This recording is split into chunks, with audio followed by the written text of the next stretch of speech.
everybody. Welcome to a breaking news edition of Real Hawk Talk. I am Brian Nemhauser. You can find me on Twitter, Instagram, and Blue Sky, as well as Facebook, @Hawk Blogger, and coming to you live from the VMAC as the Seahawks have clean shop. The return game was a calamity on Sunday against the New York Jets. 2 official fumbles, 3 muffed kicks, and immediately following that game, the next day, Laviska Shenault Jr. was waived by the team.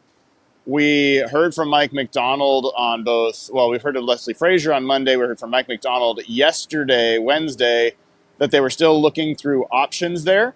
As of yesterday, we saw Zach Charbonnet and Kenny McIntosh, among others, returning kicks. But D. Williams was still on the practice field.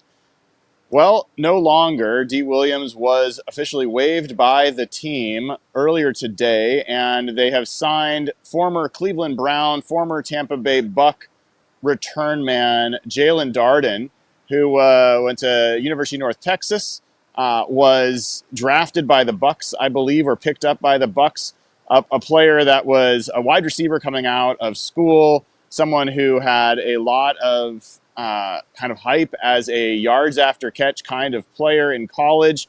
That didn't really materialize in the NFL, although he's had a couple moments as a receiver. He is primarily a kick returner and punt returner, and probably the most important aspect of this signing for Seahawks fans, and probably for the Seahawks themselves. In 115 career punt and kick returns, Jaelon Darden has exactly 0 muffed catches. So he also has 0 fumbles as far as I could see. The way the data is there, it's a little confusing. He's definitely got 0 fumbles on offense. As far as I could tell, he has 0 fumbles overall. So in a situation where the Seahawks are just trying to feel secure about when they do get a stop on defense, actually getting the ball back, or if they don't get a stop on defense, getting the ball back, that's probably the most important aspect of this signing, that Jaelon Darden is someone who seemingly is pretty secure with the football. Now, if you look and see what he's done over his career, he looks to be a better punt returner than kick returner. So he has had, I believe, I might get the exact yardage numbers wrong, but I think he's had like a 48-yarder, a 28-yarder, and a 24-yard punt return. Those are all pretty big numbers for a punt return. He does not have any career return touchdowns for anyone checking on either punt or kick.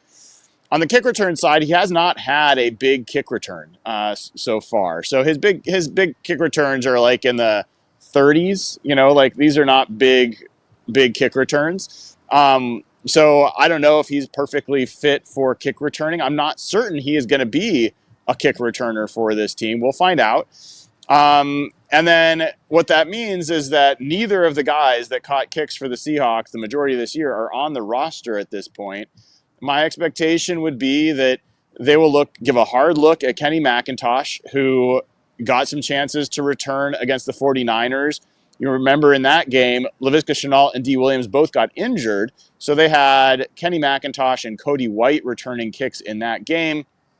Kenny McIntosh muffed a kick in that game. So I'm not so certain that that's the guy that they want back there, but maybe getting full reps, knowing that that's going to be a part of his responsibilities, maybe that will help him get prepared for that responsibility now. From there, we've got, I think Zach Charbonnet is an interesting option. I think he is built for more of this physical running back style kick returning that the NFL has now gone to. So I wouldn't rule out Zach Charbonnet being someone that they use in that situation. And then, Cody White's a potential option. There are some other guys that could fit into that mix. I'm spacing on one name right now, but those are the main possibilities for what you'd see. Obviously, Jackson Smith-Njigba is a guy that has been a punt returner in his career. I've been pretty steadfast in the fact that I highly doubt the Seahawks want to put their best wide receiver this year in harm's way as a punt returner. Obviously, Tyler Lockett's done it in the past. His days as a punt returner are pretty much behind him. He could be someone who you could have fair catch and be reliable to catch the ball.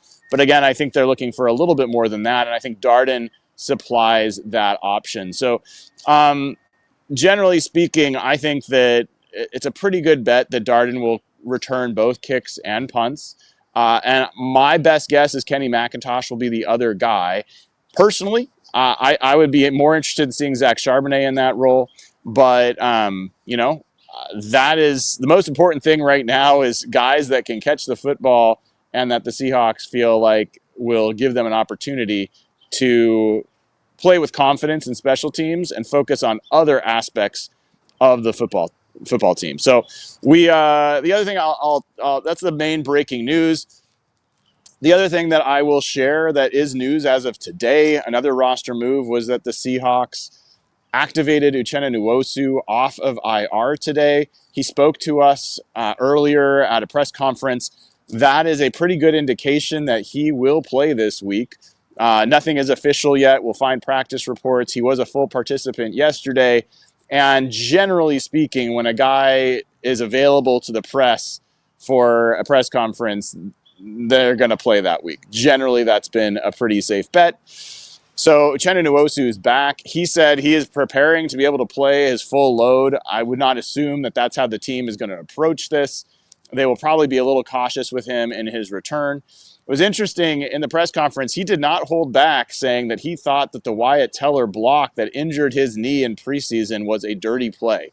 He went into detail about that. He said it multiple times. He was given an opportunity to clarify multiple times, and he stuck with his perception that that was a dirty play, that he felt like he had gotten beyond Wyatt Teller, and that while cut blocks are allowed, blocking back toward your own end zone is not. And so he felt like that was a dirty play, were his words. So interesting to hear that. He was also nominated for Walter Payton Man of the Year for the Seahawks. So big honor for him. He spoke a lot about the work he's done in giving back to his high school and helping to build a sports facility, including training, things to help the athletes recover, and also work that they've done with his parents' villages in Africa, helping to restore lighting where it had been, they lost it, and so it was dark at night after 5 o'clock. When it would get dark, it was just dark around their villages.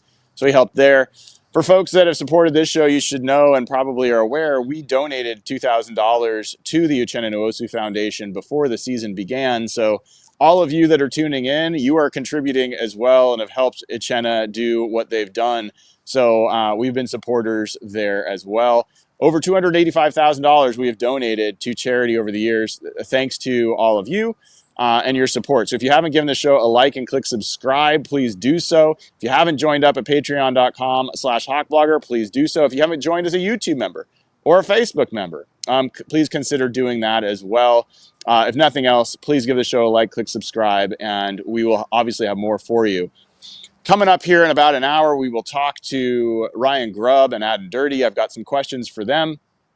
I'm working on an article about short yardage situations. I had some good quotes from Geno Smith on this topic. I've got some other questions to ask Ryan Grubb. I was going to hopefully get that article out this afternoon.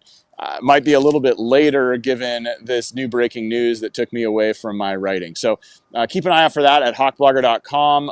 Appreciate all the support there. And that's it. That's all the news that is fit to print. I would encourage you to watch the Jaron Reed press conference. Jaron was pretty funny. Had some good laughs in that one. It was pretty good.